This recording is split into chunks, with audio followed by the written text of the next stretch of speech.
Karibu ndugu mtazamaji wetu, kama ni mara yako ya kwanza unajiunga nasi Mswati Media, basi usisahau kubonyeza alama ya subscribe press bell ili uendelee kuwa wa kwanza kupata taarifa zetu za kimichezo. Tunakuangazia taarifa za usajili kutoka klabu ya Mbeya City ya kule jijini Mbeya, ambapo hivi karibuni Mbeya City wameweza kumtambulisha kocha wao mkuu ambaye ni Maxime ambaye amesajiliwa klabuni hapo kwa lengo la kuinusuru timu hiyo iendelee kusalia kunako ligi kuu la NBC Premier League. Hii ni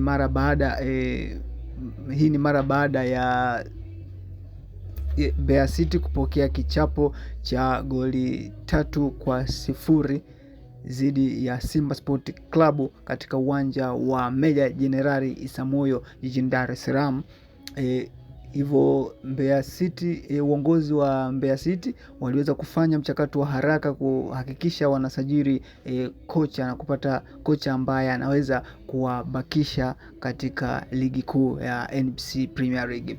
Sasa Maxime baada tu ya kutambulisha alianza na nyota kadhaa kuwahitaji ndani ya kikosi kwa lengo la kuboresha kikosi chake ili aweze kupata aweze kupushi na kubakia katika ligi, maana wanakwenda kwenye ligi ambayo ina ushindani, hivyo inahitaji wachezaji ambao wana uzoefu.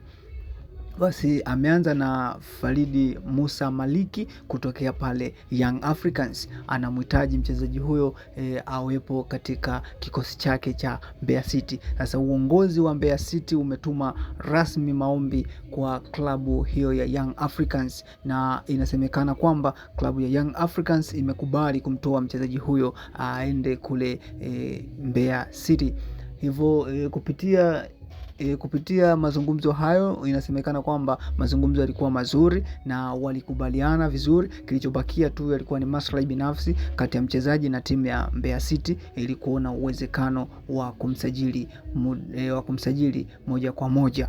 Basi ndugu mtazamaji wetu, endelea kubaki nasi kwa kubonyeza alama ya subscribe, huku ukisubiria taarifa rasmi ya kwamba Musa Faridi Maliki ameweza kusajiliwa kunako klabu ya Mbeya City kuelekea msimu huu wa dirisha dogo la usajili linaloanza Januari. Endelea kubaki nasi kwa kubonyeza alama ya subscribe. Lakini pia ikumbukwe Mbeya City ni klabu pendwa sana ndani ya jiji la Mbeya, na hivyo ni timu ambayo imepoteza mwelekeo kwa siku za hivi karibuni, na ndio maana wamekuja na project mpya ya kusajili kwanza kocha anaendana na ushindani.